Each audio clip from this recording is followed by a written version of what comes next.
ఒక్క అమ్మవారి టెంపులే కాదు, ఇంకా చాలా ఉంటాయి ఇక్కడ. మన తెలుగు రాష్ట్రంలో మాత్రం ఒకటి కాదు, రెండు కాదు, ఏకంగా బ్రహ్మదేవుడి పేరు మీద 9 ఆలయాలు ఉన్నాయి. ఏ శివుడైతే బ్రహ్మకు విగ్రహారాధన ఉండకూడదని శాపమిచ్చాడో అదే శివుడు బ్రహ్మ పేరు మీద 9 ఉపాలయాలు ఉండడం ఇక్కడ చాలా విశిష్టంగా చెబుతారు.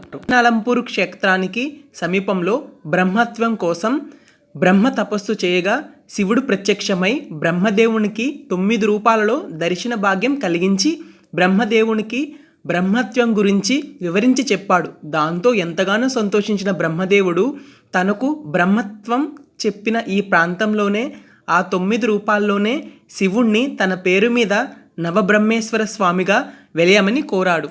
అందుకు ఒప్పుకున్న శివుడు నవబ్రహ్మలుగా 9 రూపాల్లో ఇది ఆలీ పెద్ద దర్గా, Kanchi Kamakshi. Next continuation videos ఉంది, ప్లీజ్ సబ్స్క్రైబ్.